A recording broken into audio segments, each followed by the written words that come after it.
Hello, Passive Line community. This is your friendly neighborhood Passive Line here with the third vlog. In this vlog, I'll be talking about why Mass Effect 3 was such a great ending.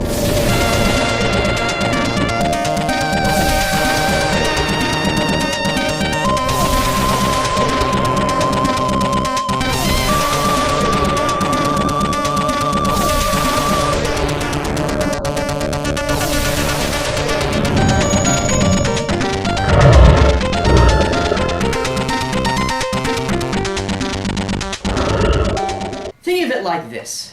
Mass Effect 3's ending is like a intricate and vaguely delicious candy bar, with all of its layers and that deep, nougaty center. In Mass Effect 3's ending, we can see that Shepard's death is actually symbolic for the death of humanity. Mass Effect 3 sets the stage for the PlayStation 4.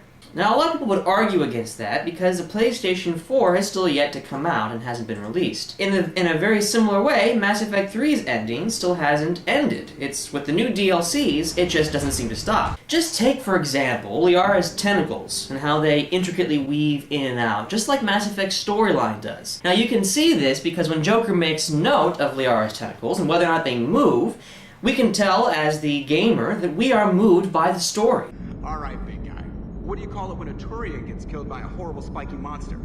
Friendly fire. Come on, that one goes back to Shang-Chi. And just like that part where Garrus's mandibles get stuck in Tali's helmet, so does humanity get stuck with Shepard fighting the Reapers. We don't want Shepard, but we need Shepard. Do you need Shepard? That was a joke. Mass Effect 3's ending is like a fruit tree. There's so many different fruits, just like there's so many different endings, but they all come from the same tree. And when you take a bite of each of those fruits, are they really any different? And just with the colors alone, with red and green and blue, think of them like crayons, if you will. I can choose to color a picture with the red crayon, or the blue crayon, or the green crayon, but I'm still coloring a picture. But now, with the new DLC, the meaning's even deeper because they've taken one of my crayons away. And just because that picture was drawn by a Krogan baby doesn't mean the genophage is any less significant. Fine. If you are so enamored of that object, then I suggest you get your own feces analyzer.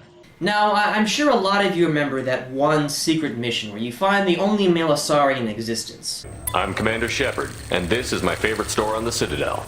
I'm Garrus Vakarian, and this is now my favorite spot on the Citadel. Now, I don't know about you, but that one picture of Tali that you found on the nightstand really seemed to sum up all three games for me. It was both beautiful and terrible at the same time, kind of like seeing Garrus without his armor. I got set on fire! What's the matter, Vakarian? You chicken? I don't even know what that is, though I've heard everything in the galaxy tastes like it. And so what if we didn't see any of the characters that we knew and loved from the last game, or have any kind of deep and meaningful relationships with them? As Dr. Morgan would say, they would have just made the story problematic. But if you really want to know the depth of Mass Effect 3 and its ending, it really all comes down to the companion Vega. Never have I seen a more deep and purposeful character in all of video game history.